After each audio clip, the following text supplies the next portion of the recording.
Ang himpapawid patungong Zurich ay balot ng katahimikan. Ngunit sa loob ng private jet ng mga Vergara, ang hangin ay puno ng kalkuladong takot. Si Stephanie nakatingin sa labas ng bintana, pinagmamasdan ang mga ulap habang ang kanyang kamay ay mahigpit na nakahawak sa isang encrypted flash drive.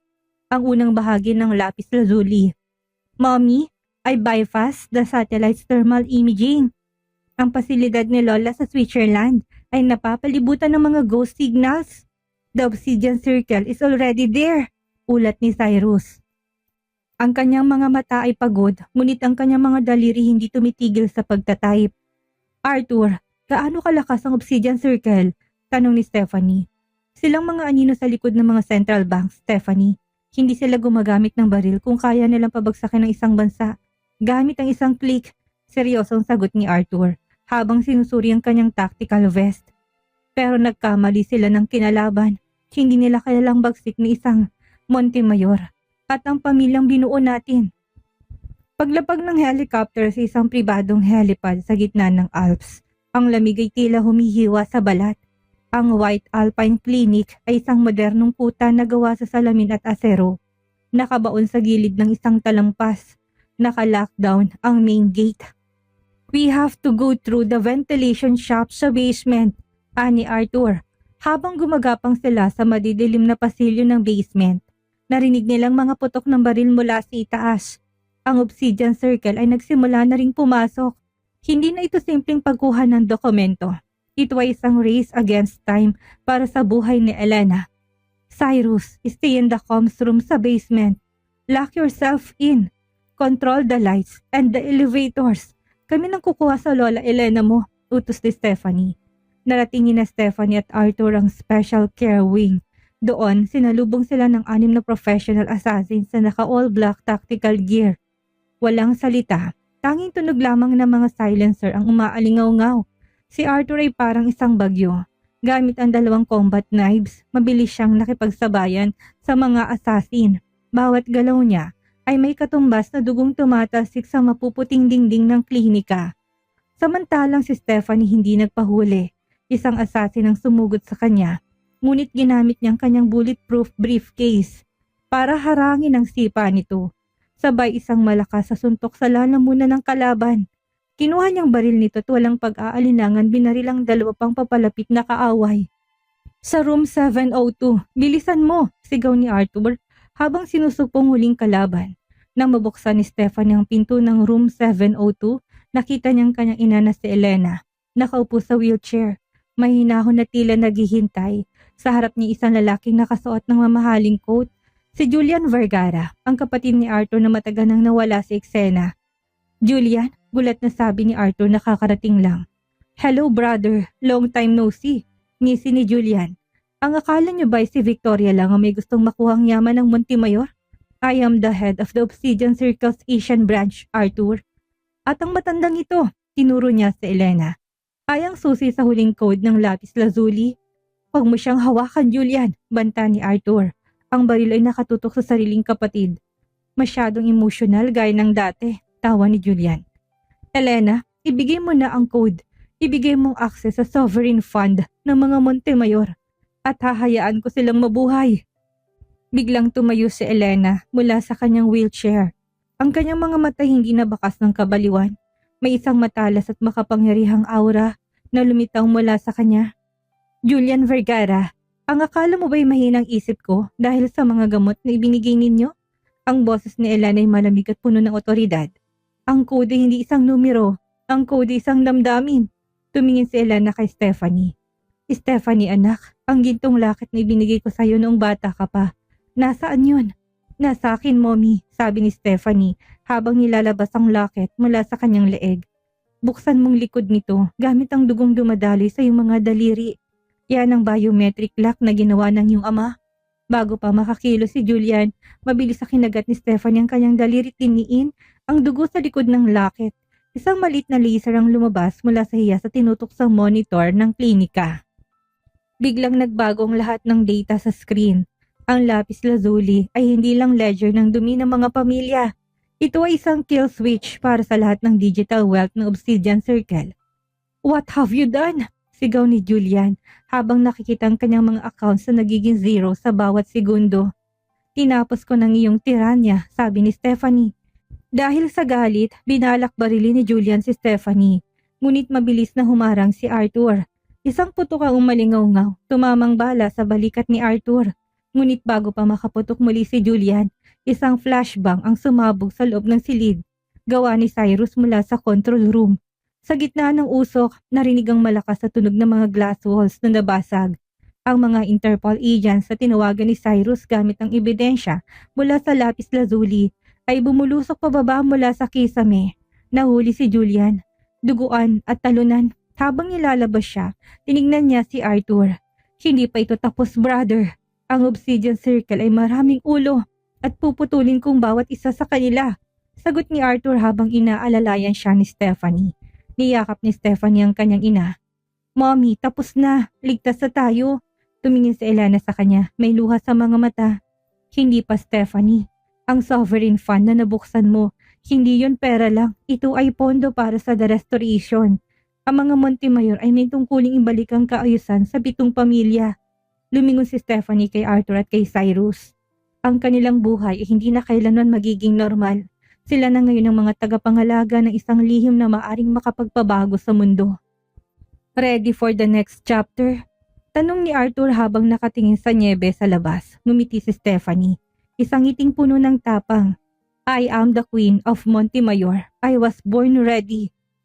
Ang Maynila'y tila nagdiriwang, ang kalsada patungo sa Palasyo de Montemayor, ang dating kuta ng konseho na ngayon ay ginawang simbolo ng bagong pag-asa, ay punong-puno ng mga taong nagnanais masilayan ang babaeng nagpabagsak sa mga korap na higante ng bansa. Sa loob ng suite, nakatayo si Stephanie sa harap ng isang dambuhalang salamin. Suot niyang isang royal gold silk gown na may mahabang tren na burado ng mga diamante. Sa kanyang leeg ay ang gintong locket ni Elena, na ngayon ay bukas at nagpapakita ng sagisag ng mga Montemayor. Handa ka na ba, mommy? Tanong ni Cyrus. Ang batay suot ang kanyang maliit na tuxedo, ngunit ang kanyang mga mata ay nanatiling nakatutok sa kanyang holographic watch. The global markets have stabilized. Julian and the Obsidian Circle's assets are being redistributed to charity foundations as we speak. Salamat, Cyrus. Salamat sa pagiging lakas ko. Ani Stephanie habang hinahaplos ang pisngi ng anak. Pumasok si Arthur, matikas at makapangyarihan sa kanyang barong na gawa sa pinakamahal na tela.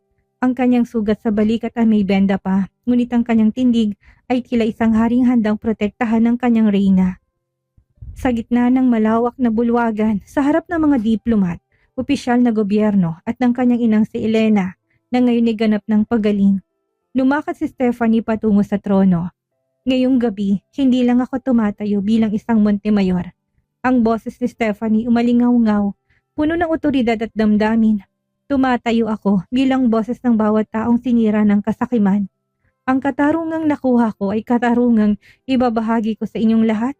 Ang sovereign fund ay gagamitin para sa edukasyon, kalusugan at kinabukasan ng bansang ito. Matapos ang kanyang talumpati, lumapit si Arthur sa gitna. Lumuhod siya sa harap ni Stephanie. Hindi bilang isang CEO, kundi bilang isang lalaking nagmamahal. Stephanie, sa loob ng 5 taon, ang buhay ko ay binalot ng pagsisisi at paghahanap. Ngayon sa harap ng buong mundo, hindi ko hinihiling ang iyong yaman o iyang trono. Hinihiling kong iyong kamay. Pakakasalan mo ba ako? Hindi dahil sa kontrata, kundi dahil sa pag-ibig na nagligtas sa atin. Umiyak si Stephanie. Ang mga luhang hindi na ng pait kundi ng kaligayahan. Oo, Arthur, kahit nasa susunod pang 500 taon, ang bulwagan ay napuno ng palakpakan, ngunit sa gitna ng selebrasyon, lumapit si Cyrus sa kanila. Ang kanyang mukha ay seryoso. Mommy, Daddy, I found something in Julian's hidden servers before they were shut down, bulong ni Cyrus. Pinakita ni Cyrus ang isang dokumento sa kanyang watch. Ito ay isang genetic analysis report na may petsang 6 na taon na nakakalipas. Cyrus, ano ito? Tanong ni Arthur. Dad, according to this, ang gabing iyon sa hotel, it wasn't just a random encounter orchestrated by Lolo Alfonso. Julian and Victoria knew you were there. Ang gamot na binigay sa inyo, it was a genetic catalyst. I am not just a natural born child. I was a project dad. Julian wanted a child with the combined DNA of a Vergara and a Montemayor to bypass the sovereign funds encryption in the future. Nanahimik sina Stephanie at Arthur, ang batang tinuring nilang biyaya sa gitna ng trahedya ay binalak palang gawing sandata ng kanilang mga kaaway. Pero nagkamali sila, ani Cyrus habang nakatingin sa kanyang mga magulang ng may pagmamalaki. They thought I could be controlled. They didn't realize that a child born from love, no matter how it started, cannot be owned by greed. I deleted the project files. I am Cyrus Montemayor Vergara, and I choose my own destiny.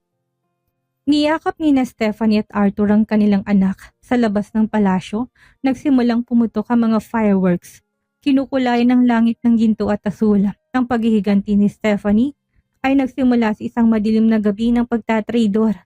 Ngunit nagtapos ito sa isang maningning na umaga ng pag-ibig at katarungan.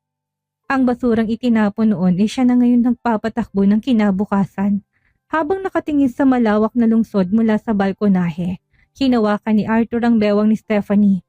Anong susunod na plano, my queen? Ngumiti si Stephanie at sinandig ang kanyang ulo sa balikat ni Arthur.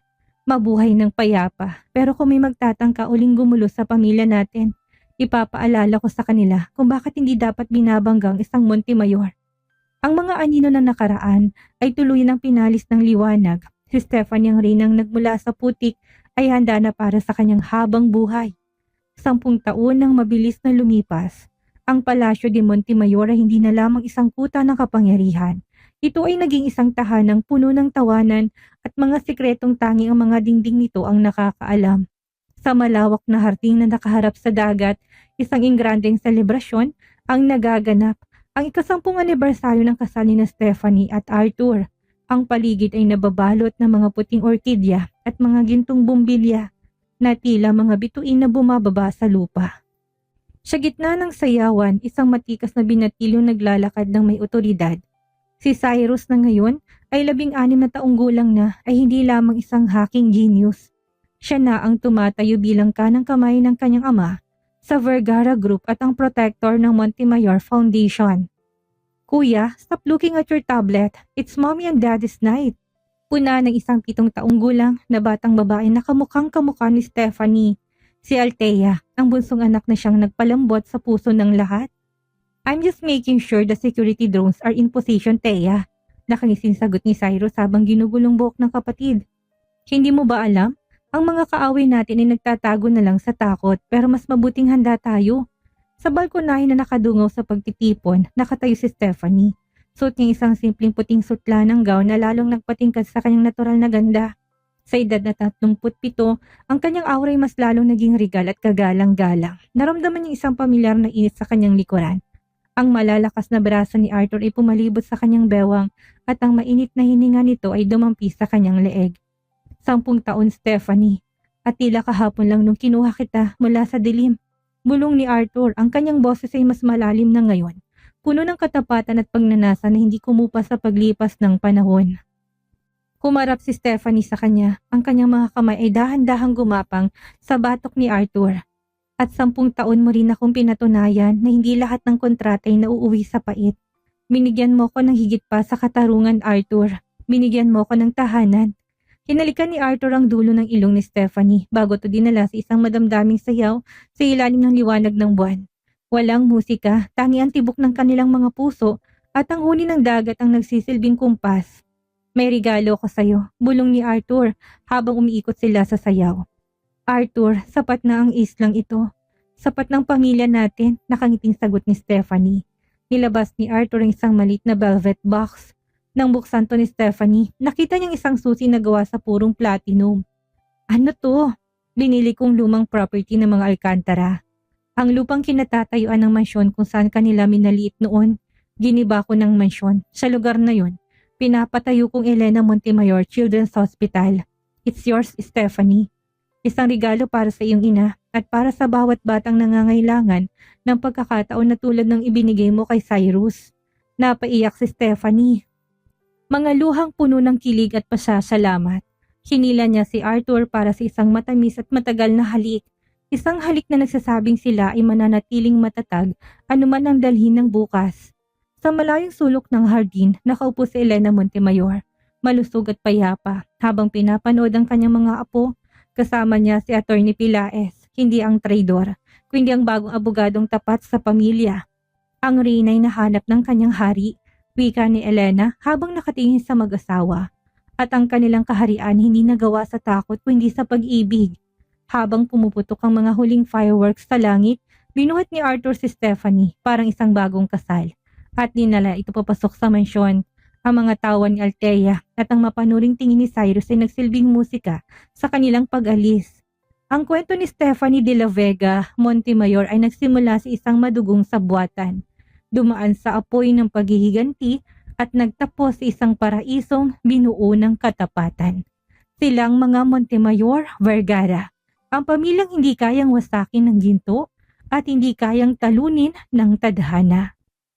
Ang kasaysayan ni Stephanie Montemayor ay isang paalala ng tunay na lakas ng isang tao ay hindi nasusukat sa yaman o titulong kanyang hawak, kundi sa kanyang kakayahan na bumangon mula sa abo na pagkakalugmok.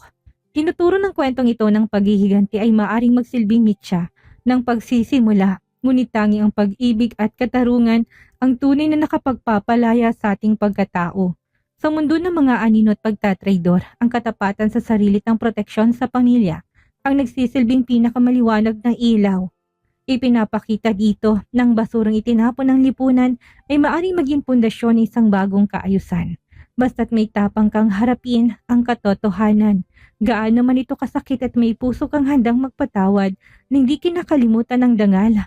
Dito na po nagtatapos ang ating kwento. Maraming salamat sa pagsama sa akin sa bawat kabanata ng madamdaming paglalakbay na ito. Ang inyong walang sawang pagsuporta, pag-abang at pagtitiwala ang nagiging inspirasyon ko upang pagbutihan pa ang bawat detalye ng ating kwento. Kayong nagsisilbing lakas ko sa paghahabi ng bawat eksenang puno ng tensyon, kilig at aral.